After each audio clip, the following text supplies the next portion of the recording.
में अपने आप को तोड़ो फिर धर्म पालो। लेकिन यह हमारे देश पर होती नहीं। हम धर्म जगाने के लिए चित्कार करते, क्योंकि धर्म जगाने के लिए कई सोशल मीडिया और कई मीडिया बैठ गए और हमारे समाज में बड़ी अजीब सी खेले, धर्म जगाओ धर्म जगाओ। अरे सबसे पहले तो अपने आप को तोड़ी नहीं, हमने धर्म कैसे जगाई? हमने तो कली को अधर्म जगा दिए। भले कली की खेल में हमको चाहत अर्थ तो पाने के लिए धर्म को तोड़ देते और अधर्म को जोड़ लेते। एक कली की खेल में समाज में कुछ बड़ी मीडिया बैठ गई जो देखो हमारे धर्म थोड़ी समय में जग जाएगी, क्योंकि ये आजादी बोलियां कई हमारे समय चली और आज भी चलती, लेकिन धर्म के बोलियां कुछ मीडिया बैठ गई, कुछ सोशल मीडिया। कई अगर आवाज उठानी है वो धर्म के नाम पे उठाएगी, क्योंकि जैसे कोई राम को जगाने बैठे और राम को जब जग जाएगी तब तो बड़ी मुसीबत आ जाएगी, क्योंकि उन्होंने किसी गुरुचरण पाली नहीं। जो अपने आप को कितनी तकलीफ होती है धर्म पाल के, जो उनके जीवन के लिए कई खेल हो गए, कितनी तकलीफ उसे सहनी पड़ती, फिर भी वो धर्म के सहारे रहते। और जो तकलीफ में सहती और शायद हंसी खुशी धर्म के सहारे बिताते, क्योंकि उन्हें चाहिए कुछ अर्थ हो। और जिन्होंने धर्म पालने के संचार में उनके लिए खेले, तुम धर्म पालो, तुम लड़ाई करो धर्म के लिए, अधर्म हृदय में मत रखो। लेकिन आज हमारे समाज ने पुरानी कहानी थी उसे हमारे समाज ने तोड़ दिए, क्योंकि इतिहास के पत्ते में अगर ढूंढी जाएगी धर्म के लिए क्या कहानी थी, जो हमारी इतिहास शायद हमने तो पढ़ी नहीं, ना किताब पढ़ सकते। इतिहास में कई कहानी रचाए गए, जिन सब किताब में कई कहानी रचाए गए, लेकिन आज हम उस कहानी को छुपा दिए। अपने मन जागी उठी, अपने धर्म जाग उठी, इस मन से विचार से चलते, और तब हमारे मन में अधर्म जैसे कोई धर्म के बोली हो जाते, तब कई पुरानी हमारे हृदय सुन देते, क्योंकि हमारे कोई समाज में धर्म जगाने के लिए आज के तारीख में तो कुछ मीडिया बैठ गए, क्योंकि उन्हें चित्कार करनी है, क्योंकि मुझे भोजन तो पाल लिए और कुछ अधिक भोजन पाल जाएंगे तो उनके लिए कई काम होती है। कुछ नेताओं के बारे में आ जाते हैं, अब तारीफ उनकी होती है, अब फिर वो सोचती है चलो अब की नई क़यामत करेंगे, हम धर्म पालेंगे। अरे सबसे पहले तो किसी अर्थ तो खा चुके, आपने तो टूटी नहीं। अगर आप मेकअप करके धर्म के बोलियां बोल ले, कई समाज में होती है जो चलो धर्म के नाम में हम किसी घंटा लेके खड़े हो जाएंगे तो हमारे धर्म जाग जाएगी। कलयुग में यही इंसानों के चाहते। मैंने जीवन जीते जीते एक समय बड़ी ऐसी कहानी आई कि शायद हमने से समाज से दान नहीं पाली, फिर भी हमें यहाँ छोड़नी पड़ी थी, मजबूरी मेरी थी। माई जानती होगी हमने 3 साल सेवा बंद किए थे, क्योंकि वास्तविक उत्सव रोज का साल भर करते थे। लेकिन कई माध्यम से माई कही भाई अब कुछ समय के लिए हम सेवा बंद है, क्योंकि जितनी फूला हम चरण में बढ़ाते उस समय मेरी अर्थों की कारण बहुत ही कमजोरी आ गई। हमने बाहर के राज्य तक चले गए, लेकिन दोनों हाथ अपने बाइक से गिरने के बाद नाकाम हो गई थी। फिर मैंने उस चाहत पूरे किए, समय बहुत ही लगी। फिर हम जब गिर पड़े सड़कों पे, एक चाहत मायने खेली, चांद चले जाने की पूरी तरह तैयारी पहले से कर रहे थे, लेकिन मायने हमें जाने नहीं दिए, क्योंकि बचपन की एक दौड़ थी। हमने धर्म पाली। करीबन जब मेरी 8 साल की उम्र थी तब इसी जगह के बगल में हम सेवा किए। ये तो मेरा दादा ने 4 साल इस जगह में सेवा किए थे, दादा के पिता ने। समय भरी हमने जब आए तो कुछ मन में कामना लेके आए, तो मेरे गुरु निर्देश दिए, उस निर्देश मुझे निभाने होंगे, क्योंकि निर्देश निभाने में कोई अधर्म जाग के तुम कली मुझे दंड देगी, यही हम जानते हैं। आज समाज में कली की दंड नहीं जानते, क्योंकि समाज के चित्कार करते और जाके मध्यम के दे रहे। हमने बड़ी धर्म आज सामने खड़े कर दिए देश पे, और जब देश पे खड़े कर दिए कुछ चित्कार होती है, जब कुछ अर्थ कुछ किसी न किसी तरह से उनके अकाउंट में आ जाएंगे, चाहे उनकी मध्यम में उनके संतान परिवार के लिए ये धर्म जगाती, सबसे पहले तो यह धर्म जगा देती। अगर समय पहले राजाओं ने कुछ मंदिर तोड़ी, आज अगर उन इतिहास पढ़ते तो हमारे पास से चैतन्य महाप्रभु लौटाए थे, क्योंकि धर्म जगाने की उनकी मन की विचार थी। कई गुरु आए थे धर्म जगाने के लिए, अधर्म पालने के लिए नहीं आते। कई साधु जब दौड़ दौड़ी उनके तकदीर की खेल थी, फिर भी उनकी माई से ही चाहती, माई भले तकदीर जो रोए जा रहे, हमें धर्म पालने दो। समय की इतिहास, कई गुरु, वामदेव जिसकी नाम है, जिन्होंने वैशिष्ट थे वही तो वाम थे, लेकिन लौट आने के बाद उनके जीवन के लिए कई खेल हुए। फिर भी माई उनकी चाहत देखी, रानी को कही जाओ तुम मुझसे पहले भोजन दो, क्योंकि उनके जैसे बंगाल में साधु एक ऋषि आए थे, जो शायद साधकों के आए थे, पहले वैशिष्ट आए थे, वैशिष्ट फिर वाम के आए। इस समय बड़ी कहानी, साधु राम प्रसाद जिनकी नाम उठाएंगे, उन्हें 2 वक्त के भोजन भी नहीं मिलती थी, संतान परिवार लेके, लेकिन माई ने उससे खेलना चाहे। जो साधक जब सड़कों पर रोए जा रहे थे तो समय माई उनकी आंखों के आंसू देखी। उस दिन बड़ी एक कयामत आई, 3-4 दिन साधक के घर में भोजन नहीं है। अब संतान है, साधक के सोचे, जो सेवा करके जब जा रहे, कई आंसू उनके गिरते जा रहे। चबाई बड़ी दोपहर हो चुकी, लेकिन साधक अब घर लौटेगी और कुछ अर्थों मिले नहीं, क्योंकि कई राजाओं ने साधक को दान देना चाहिए। साधक ने जिस तरह गाना गाए, राजाओं ने कुछ हिदायत की थी, फिर भी मायने कई साधक, तुम भले राजाओं के पास गए, तुमने कुछ गाना गाए, लेकिन दान मत लो, कई तकलीफ हम तुम्हें दे रहे, उसे सहते जाओ। ऐसे करते करते साधु ने जीवन बिता दिए, कई गाना लिखी, जिनकी आवाज आज भी बंगाल पर बाजी तो शायद साधु के नाम पे बजती है, साधु के नाम से गाना शुरू होती है। अगर साधु ने उस चाहत नहीं किए, चबाई उनके कंठों के आविर्भाव शायद किसी ने गाए गए, जितने गाना पाए गए वो साधु के थे, क्योंकि साधु राम प्रसाद ने कई आंसू जब समय सेवा करने बैठी, क्योंकि परिवार है, संतान है। अब माई से कह भाई, क्योंकि लड़ाई पानी दिलों की है, एक तरफ तकदीर शायद रोए जा रहे। भाई कहते साधु तुम आंसू बात बहाओ। समय की इतिहास थी और माई ने उनके घर पे किसी नारी रूपों में जब आई तो परिवार पहचानी नहीं, क्योंकि परिवार को कुछ कही। देखो साधु ने कुछ भेजी, क्योंकि साधु जब सड़कों से आ रही, कई आंसू गिरते जा रहे और माई ने उसे संभालते जा रहा। तब मैंने एक खेल खेली, चलो आज साधु के घर में किसी भैंस लेके खड़े हुए, क्योंकि साधु के घर ही में माँ है और साधु दौड़ दौड़ घूम रहे, क्योंकि अर्थों चाहिए और अर्थों के कारण वे साधु निकले थे। लेकिन माँ ने सब कुछ देख रहे, छो साधु आज इस सड़कों पर रो रहे और हम तुम्हारे आंसू संभाल रहे साधु, लेकिन अब तुम घर लौट जाओ, तुम्हारे पहले हम अपने तुम्हारे घरों में लौटेंगे। तो साधु पता नहीं माई माई करके चिৎकार कर रहे। तब माई ने एक चमत्कार दिए, चलो आज साधु के घर में किसी भेष लेके खड़े होंगे और परिवार को क्या कहेंगे। शायद साधु ने भेजी, अगर साधु के नाम नहीं लेती तो साधु के परिवार नहीं लेती, भले 3 दिन से भूखे प्यास है।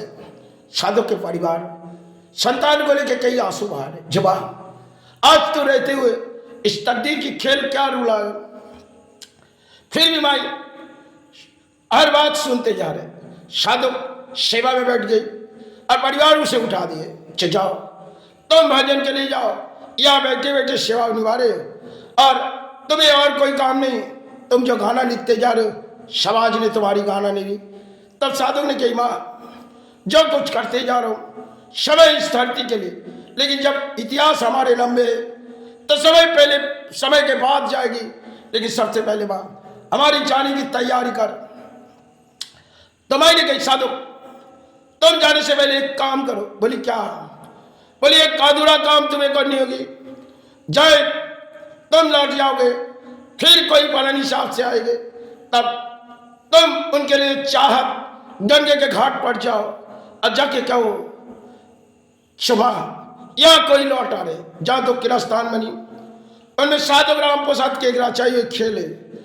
उस स्थान बनने से पहले साधु राम प्रसाद ने पूरी तरह गंगे के घाट साफ किए। तब माई ने जब डुबकी लगाए, साधु ने देखने लगा, अरे इस माई हमारी चाहत सुन ले, लेकिन अब समय माई हमें जानी होगी। उसकी काम अधूरा हुई, क्योंकि जितनी गाना बाजी कई तरह से उन्होंने सहारे ले नहीं। समय पहले हमारे इतिहास में उस गाना बंगाल में बसती है, और उस दौर बंगाल के थे, चाहे गरीबों के दिन साधक को गुजारने में। उन जैसे साधक हमारे बंगाल में शायद समय पहले आए थे, उनके बाद आए वामदेव। वामदेव आने के बाद जब वह शिष्ट वामों के लाट आए, तकदीर उसे किसी खेल खेली, फिर भी शमशान में सोए हुए भूखा प्यासे चुमाई। 2 दिन गए, और जब भोजन खाने गए माई की थाली से, तो उसे बहुत पीटी। तो साधु वामदेव ने उस चाहत भोजन की जरूरी थी, लेकिन किसी ने उनकी मनोकामना पूरी नहीं की। तब माई ने सब कुछ देख लिया, माँ करके चिৎकार कर रहे, उन्हें पीट रहे। तो बाबा वामदेव ने, वही तो वैशिष्ट है, लेकिन माई से कह रहे, माई हमने तेरा भोजन खाया, अगर जानी से मेरी अपराध हुई तो मैं तुझसे क्षमा मांगता। तो माई ने कही, रानी तुम आगे चले जाओ उस शमशान में, अपने संतान ना भोजन पालेगी तो हम नहीं पालेंगे, निर्देश माई ने दिए। तब रानी ने दौड़ के गए और कहने लगी, देखो आज वाम भोग खाएगी, फिर माई के थाले मंदिर की चौखट पर जाएगी, क्योंकि इसके सिवा कोई साधक आ भी नहीं सकते, यही साधक है। तो रानी के मन में एक अचानक ख्याल आई, चौबाई ने आज क्या चमत्कार दिए, कौन आया? आज तक तो हमने कभी सुनी नहीं इस मंदिर पर, लेकिन कौन आया? तो साधक ने जब किसी मोड़ भोजन की जरूरी थी, तो बाबा वामदेव ने शिव रूपों से सेवा किए थे, लेकिन चाहत किसी नहीं थी। चाहत थी माँ दर्शन दे, दर्शन दे। इस दौर में साधु ने दर्शन पाए थे बाबा वामदेव, जिन्होंने वैशिष्ट होके आए थे। एक बार आए थे, शायद लौट गए थे, क्योंकि दर्शन करके चिৎकार करके फिर एक चाहत आई, माई फिर लौट आएंगे। तो वैशिष्ट होने जब जाने की तैयारी, फिर वाम उन्होंने लौट आए चमाई। जब उन्होंने वैशिष्ट किसी देशों से माँ को ले आए, उस देशों से जब ले आए, वैशिष्ट देखने लगी, माँ को इस देश से उस देश तक ले जाने अपने भारत पर, और उन्होंने बंगाल के किसी राज्यों में राजाओं की जमीन में लगाए, वही उसकी सेवा करते रहे। लेकिन उन्होंने वहां से कहते कि माँ दर्शन दे, दर्शन दे। लेकिन तब उनकी आवाज माई ने सुनी। फिर साधु वैशिष्ट ने कहा, माँ अब जाने की समय है, लेकिन हम चले जाएंगे, अगर दर्शन ना मिले फिर लौट आएंगे। उनके जीवन के लिए कई तकदीर वैशिष्टों ने जीवन गुजारे, उनके चरणों में जितनी भी सारे मांगे, हमारे लिए तो कितनी कम होगी, क्योंकि हमने उम्र भर सेवा तो किए है, अपने कर्म से किए। लेकिन वैशिष्ट ने कई ऋषि थी, वही बाम थे, साधना के वो सीढ़ी जिन्होंने बाम भी आए और बंगाल में आए साधु राम प्रसाद। उनके बाद एक एक गुरु आए, ठाकुर आए। चित पर घाट साफ करने के बाद मंदिर बनी, मंदिर रानियों ने बनाए, फिर ठाकुर के दादाओं ने सेवा की, फिर ठाकुर को बुलाए। इस तरह हमारे धर्म जगाने के लिए कई गुरु आए थे। तब स्वामी विवेकानंद ने माई से कुछ याद नहीं, माई जब विदेश जाने के बाद जाने समय गुरु ने सब कुछ खेल देख लिया, फिर भी जब वो टूटे हुए जा रहे थे तो गुरु कहने लगे, जो हमें माई से कुछ मांगो। लेकिन उन्होंने एक ही निर्देश मांग रहे, माई हमें ज्ञान दे, हमें मोमबत्ती ज्ञान दे, क्योंकि हमें और कुछ नहीं चाहिए। तो माई ने वो दिए, और विदेश में जाके पूरी ऐसे चिৎकार कर दिया हमारे धर्म के लिए, पूरी देश क्या पूरी विश्व तक एक अलर्ट पड़ी। जो भारत से जो आए, ये कोई और नहीं, साधना के सीढ़ी में से कोई आए, और अब हमारे देश से लेके पूरी दुनिया जाग गई। तब वो भारत पर फिर लौट आए। तब लौट आने के बाद बेलून मठ बनाए, बेलून मठ बनाने के लिए गुरु और मत्ती की जगह बनाए। ये सब बड़ी इतिहास है। और उन्होंने कितनी तकलीफ सही, कितनी दुखों सही। गुरु ने जब उसे विदेश भेजी, भाई बोली, स्वामी तुम विदेश जा रहे हो, लेकिन वहाँ के आसार है, लेकिन उनके साथ कोई ऐसे संबंध मिले जिनके साथ में वो खड़े हुए, भले वो जान नहीं पाए, जो हमें कोई सहारे दे। लेकिन वही जब उनके जीवन साथी के तरफ थी, उन्होंने देखने लगी आज इसे सजाया जाए और किसी तरह इस देश पर गोलियां उड़ा है। तब उन्होंने इस लड़ाई लड़ी। लड़ाई लड़ने के बाद पूरी भारत किसी हासिल के बोर्ड थे जो शायद सुभाष चंद्र को एक आशीर्वाद दिए थे। उनकी भी कहानियां, जब सुभाष चंद्र छोटी उम्र में बीमार है और बीमार होने के कारण स्वामी विवेकानंद जी वहां से जा रहे थे, तो शायद उनकी मां ने उसे पैर पकड़ लिए। पैर पकड़ने के बाद कई डॉक्टर इलाज किए लेकिन नाकाम हो रहे थे। तब उनकी मां ने उनके पैर पकड़ लिए, स्वामी जी आज हमारे संतान को आप सहारे बनाओ। तो जब पैर पकड़ लिए तो उन्होंने कहने लगी कहाँ है आपके संतान? बोली घर में। तो घर में गए, थोड़ी सी हाथ लगाए और वही एक आशीर्वाद से और पूरी देश को जगा दिए। नेताजी सुभाष चंद्र बोस जिनकी नाम उठी आई, वो शायद पूरी देश को जगा दिए। जब उनके कई साथी आए लेकिन उन्होंने कभी टूटी नहीं। जिनके नाम सुभाष हुई उन देश को जगा दिए। आज हमारे नाम पे कई नेता खड़ी होते, कई जनता खड़ी होती, लेकिन देश के उस परिस्थिति में वो आए थे। एक बार पहले आए स्वामी विवेकानंद, फिर सुभाष चंद्र बोस आए। उन्होंने लड़ाई के मध्य में और इन्होंने लड़ाई की किसी मोड़ समझाने के लिए, क्योंकि अंग्रेजों के अत्याचार जब देश पर बढ़ते जा रहे थे तब स्वामी विवेकानंद जी को देखे नहीं। तब सुभाष को कहने लगे जो आप उठो जागो। तब उनके माथे में हाथ लगाए। तब देश के लिए बड़े होने से अपने देश को लड़ाई की, बड़े और साधना नहीं किए, फिर भी उन्होंने माई के आशीर्वाद दिए और गुरु का आशीर्वाद देके उसे जगह दिए गए थे। तब हमारे देश पूरी आजादी मोड़ आए, जिसकी नाम सुभाष थे, लेकिन कहाँ खो गए। आज तक हमारे देश बोलियां ऊंची होती, लेकिन बोलियां ऊंची होने से हमारे देश जाग जाती और सुभाष तो जागी नहीं, क्योंकि सुभाष कहीं सो गए। आज तक हमारे देश को फिर वो बंगाल लौट आए थे, लेकिन किसी ने जान नहीं पाए जो सुभाष आए थे। सुबह काफी समय इस बंगाल में रहे। कुछ लफ्ज हम जानते सुभाष के नाम पे, जिन्होंने सुभाष चंद्र बोस चंद्र में आपको नाम जाना थे, उनके कुछ लफ्ज हम जानते। जब उन्होंने बंगाल पर आए, किसी दाढ़ी ने के तो एक साधु के पास गए। समय उन्हें जानती थी यही सुभाष है, उनकी गुरु थी। तो और एक कोई थी बोली जो और एक गुरु थी वहां पे जिसकी नाम मशहूर है। तो देखने लगी छोटे उम्र में, तो सुभाष चंद्र बोस को गुरु ने आशीर्वाद दिए।